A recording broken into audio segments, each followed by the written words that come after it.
Mon opinion sur la loi 106, là, c'est que c'est une plaie, cette loi-là. OK? Et cette loi-là, je crois, a amené plus de troubles que de bien.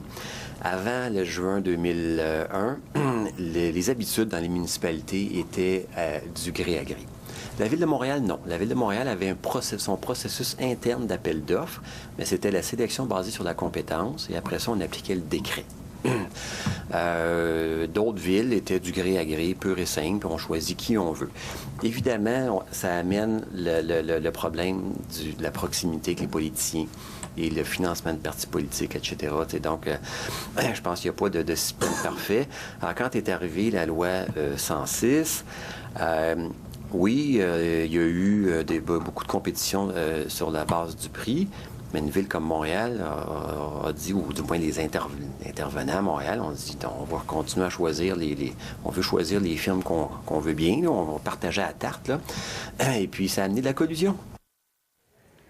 Donc, François Perrault, qui était à la firme Génivard et qui a démissionné depuis, tout comme deux autres porte-parole de grandes entreprises d'ingénierie. Monsieur Lapierre, est-ce que des démissions comme celle de Monsieur Perrault et d'autres vice-présidents de firmes d'ingénierie, ça permet de laver l'image d'une firme d'ingénierie? Absolument pas.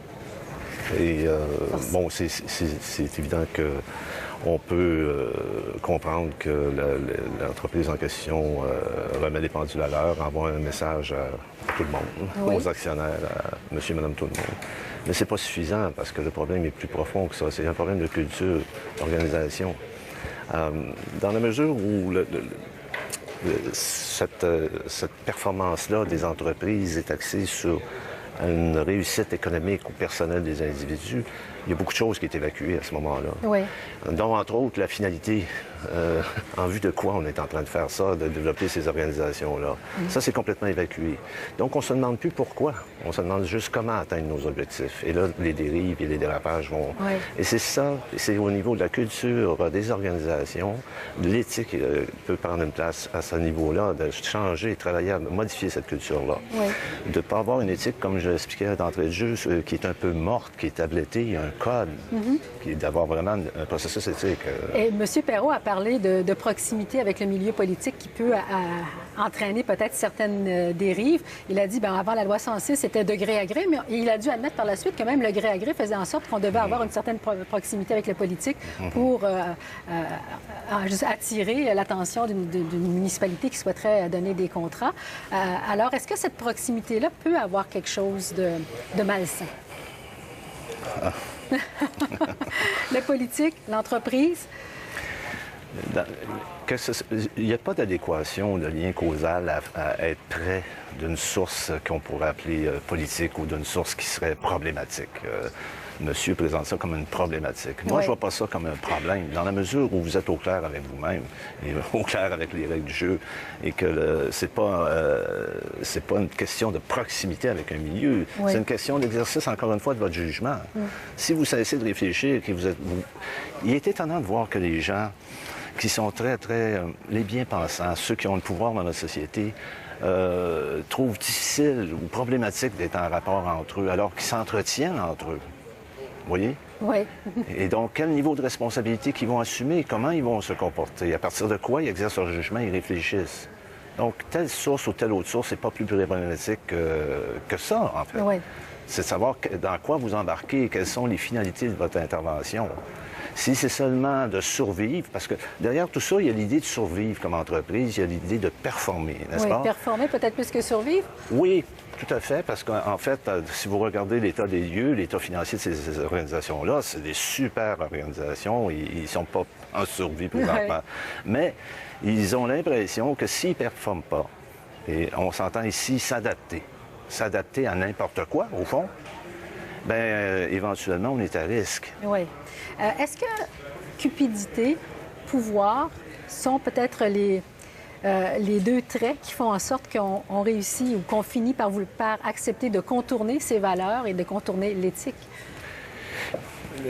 C'est des mots, oui, on peut dire, sur le plan personnel, la cupidité, effectivement, mais c'est très personnel, ça. C'est des individus, c'est pas tous les individus qui sont cupides, qui commettent des actes criminels. hein, il y avait beaucoup de monde sur la liste. Oui. L'appât du gain, aimer l'argent, c'est peut-être problématique, mais c'est au niveau individuel. La cupidité et le pouvoir, qu'est-ce que ça veut dire, ça, encore, le pouvoir? Oui. Le pouvoir de quoi exactement? Sur qui exactement?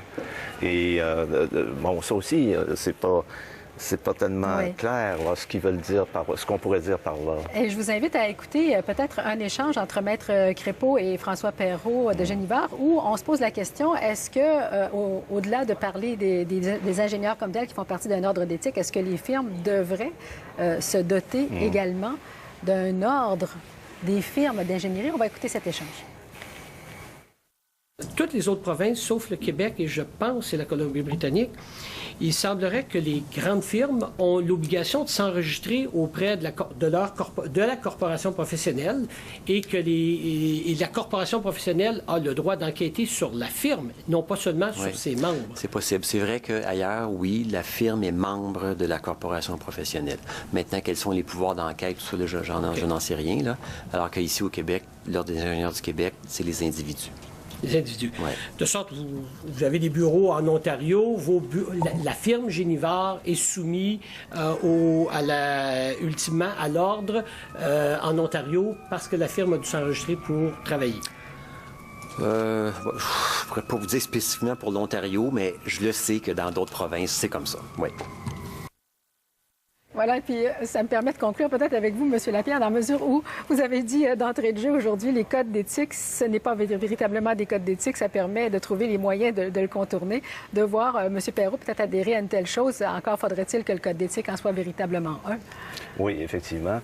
Et de demander plus de normes, c'est encore cette idée-là un peu mythique, hein, dans le fond, que la norme va réussir à contraindre les gens à des comportements XY. À regarder le droit chemin, là, c'est ça. Ça, c'est la première des choses. Alors, on sait très bien que c'est pas le cas. La deuxième des choses, imaginons qu'on commence à construire ce type de code-là. Oui. Il va être intrinsèquement imparfait. Ça veut dire qu'on ne pourra pas tout prévoir. Ça veut dire que le problème, on va l'avoir un peu reporté en avant. C'est ça. Et pousser les gens à aller peut-être un peu plus loin. Mais est-ce que c'est pas finalement la peur qui va faire en sorte que les gens gardent le droit chemin dans la mesure où dès qu'on a mis sur pied le squad marteau et qu'on a créé l'UPAC, on a vu cette espèce de système se démanteler et les gens revenir dans le droit chemin? Oui, effectivement, je pense que malheureusement, on est obligé de constater que dans les faits, c'est la peur, mais ce qu'on a observé aussi au niveau des affaires, c'est que c'est pas la corruption, c'est payant. Hein? C'est très payant d'être corrompu. Et en plus, corrompre et d'être corrompu. Oui, tout à fait. Et en plus, c'est qu'on n'a pas la crainte de perdre notre réputation. Ce qu'on craint le plus, ce qu'on voit dans la littérature présentement, c'est d'être mis à l'amende et que ça soit très sévère. Donc, d'avoir une perte économique ou une perte personnelle en termes de sanctions judiciaires, ça fonctionne. Ouais. Ben, voilà. Il semble que ce soit les bonnes vieilles façons, comme on dit, de faire. Oui. C'est ça, la punition. Monsieur Lapierre, merci d'avoir été avec nous pour discuter de tout ça, parce que c'est un sujet large, mais qui doit quand même toujours rester dans les préoccupations, quels que soient les ordres d'emploi, pas que pour les ingénieurs, mais tout le monde dans sa vie. Tout à fait. À partir de nos valeurs. Merci, Monsieur Lapierre. Merci. Au revoir. Voilà, restez avec nous, mesdames et messieurs, on fait une courte pause. Moi, je vous retrouve dans un instant avec toutes les nouvelles. À tout de suite.